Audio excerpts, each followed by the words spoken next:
How to log into Pandabuy account. So if you want to log into Pandabuy account, then first you need to open up a browser, any browser that you're comfortable with.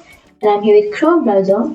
Simply go for the search and then search for Pandabuy and go for the first search, which is pandabuy.com, and it will take you to the website. And once you're here on the website, you can simply go for login, which is on the upper right. And here to log into your account, you need to first enter your email on the first and then your password on the next blank.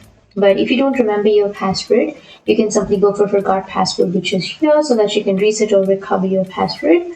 And if you don't have your account, go for sign up and create your account. But if you already have an account and if you want to log in, then come here to the login and then enter your credentials and enter the verification code, which you can see here. And then click on login, and that's it. You've been logged into your account. So that's how you can log into your Pandabuy account. And if you have any questions, feel free to comment below. Thanks for watching.